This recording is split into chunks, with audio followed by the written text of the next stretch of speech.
Hello friends, कैसे हो आप सब। आई होप आप सब बहुत अच्छे होंगे, बहुत अच्छा कर रहे होंगे। तो फ्रेंड्स, हम प्रेमचंद का उपन्यास गोदान के बारे में बात कर रहे थे। तो उसके भाग 2 हमारे कंप्लीट हो चुके थे। हम भाग 3 के बारे में बात कर रहे थे। तो हम आगे की स्टोरी सुनते हैं। फ्रेंड्स, अगर आप इसमें इंटरेस्टेड हो तो मुझे कमेंट कीजिए, क्योंकि ये आपके बहुत काम आने वाली स्टोरी है कि आप आगे भी वीडियो बनाएं करके। तो फ्रेंड्स, मैं इसके लिए आगे वीडियो बनाऊंगी। तो अब हम स्टार्ट करते हैं। क्या होता है, वह आगे आगे कोठी की ओर चले, होरी पीछे पीछे चला। वही एक घने वृक्ष की छाया में एक कुर्सी पर बैठ गए और होरी को जमीन पर बैठने का इशारा करके बोले, समझ गया मैंने क्या कहा। कारकुन को तो जो कुछ करना है वह करेगा ही, लेकिन आसामी जितने मन से आसामी की बात सुनता है, कारकुन की नहीं सुनता है। हमें इन्हीं 5-7 दिनों में 20,000 का प्रबंध करना है। कैसे होगा समझ में नहीं आता। तुम सोचते होगे मुझ टके के आदमी से मालिक क्यों अपना दुखड़ा ले बैठे।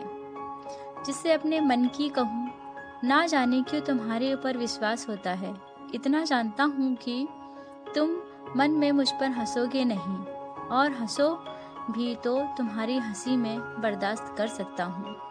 नहीं सह सकता उनकी हंसी जो अपने बराबर के हैं, और क्योंकि उनकी हंसी में ईर्ष्या, व्यंग और जलन है, और वे क्यों ना हंसेंगे।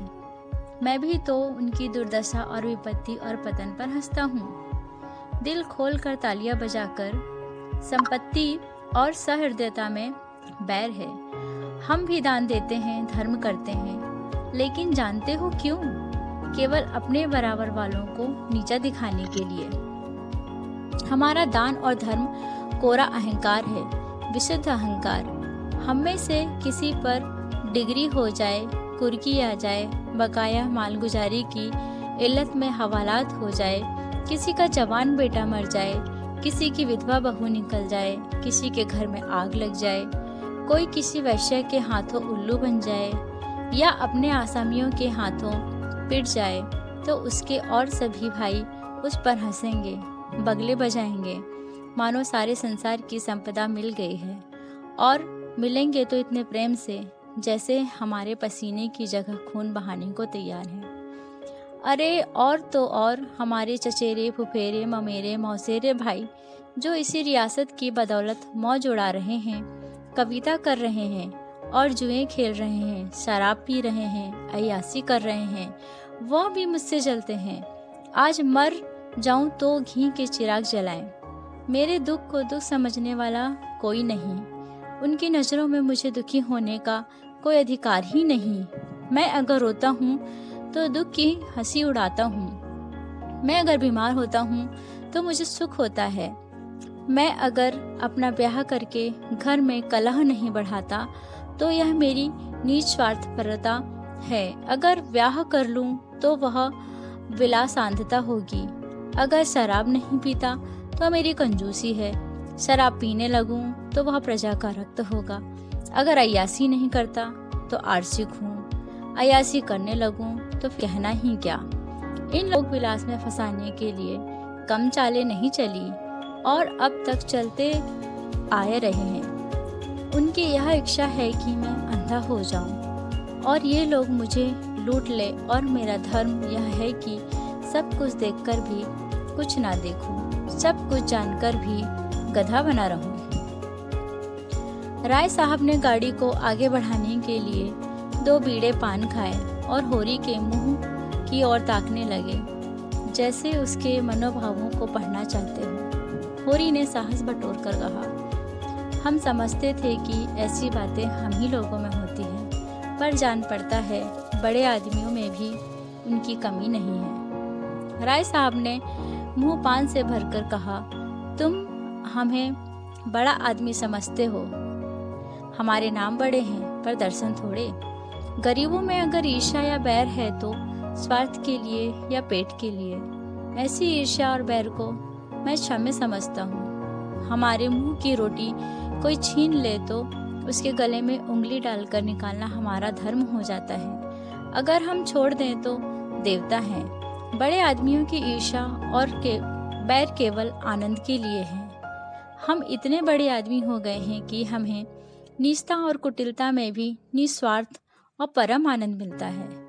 हम देवतापन के उस दर्जे पर पहुंच गए हैं जब हमें दूसरों के रोने पर हंसी आती है।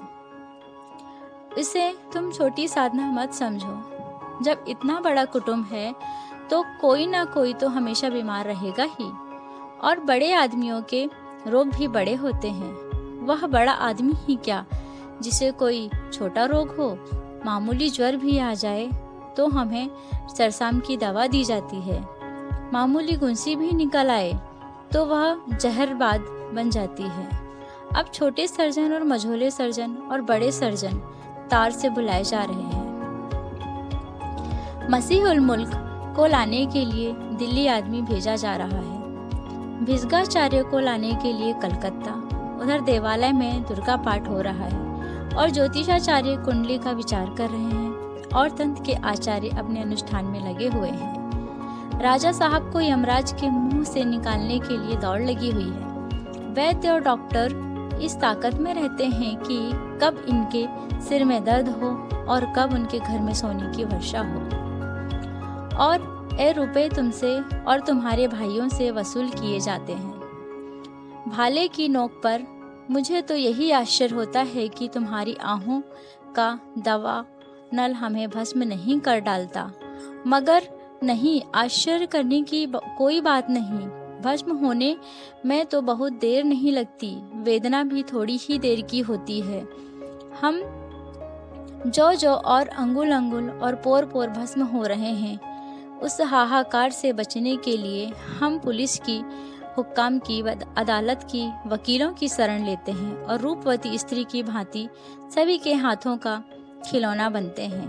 दुनिया समझती है हम बड़े सुखी हैं।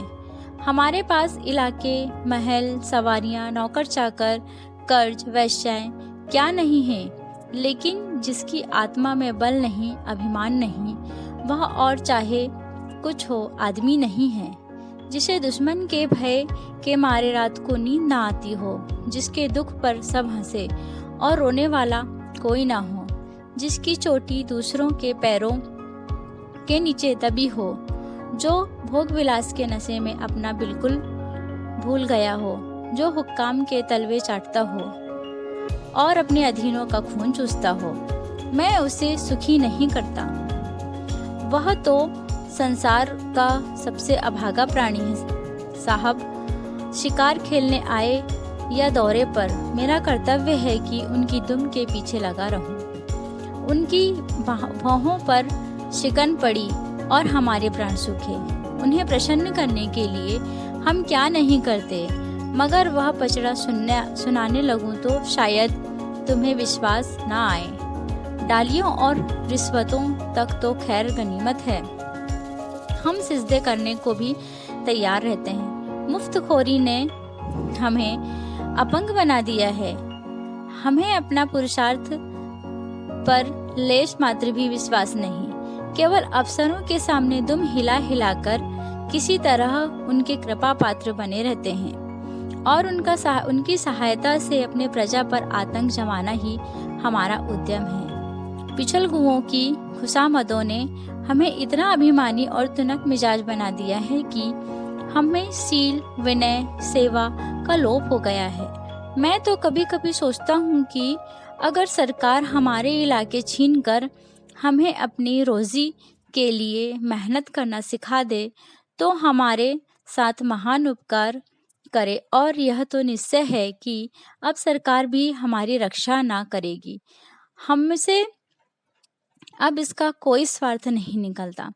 लक्षण कह रहे हैं कि बहुत जल्द हमारे वर्ग की हस्ती मिट जाने वाली है। मैं उस दिन का स्वागत करने को तैयार बैठा हूँ। ईश्वर वह दिन जल्द लाए, वह हमारे उद्धार का दिन होगा। हम परिस्थितियों के शिकार बने हुए हैं। यह परिस्थिति ही हमारा सर्वनाश कर रही है, और जब तक संपत्ति की यह बेड़ी हमारे पैरों से ना निकलेगी, तब तक अभिशाप हमारे सिर पर मंडराता रहेगा। हम मानवता का वह पद ना पा सकेंगे जिसे पर पहुंचने की जीवन का अंतिम लक्ष्य है। तो फ्रेंड्स, हमने देखा कि एक गरीब किसान और अमीरों के बीच में किस तरह का संवाद है और उनको किस-किस परिस्थितियों का सामना करना पड़ता है। तो फ्रेंड्स, आज के लिए इतना ही। आगे की स्टोरी हम नेक्स्ट वीडियो में करते हैं। आपको कैसी लगी स्टोरी? मुझे कमेंट करें, मेरे चैनल को सब्सक्राइब करें, शेयर करें। Thank you friends, bye bye.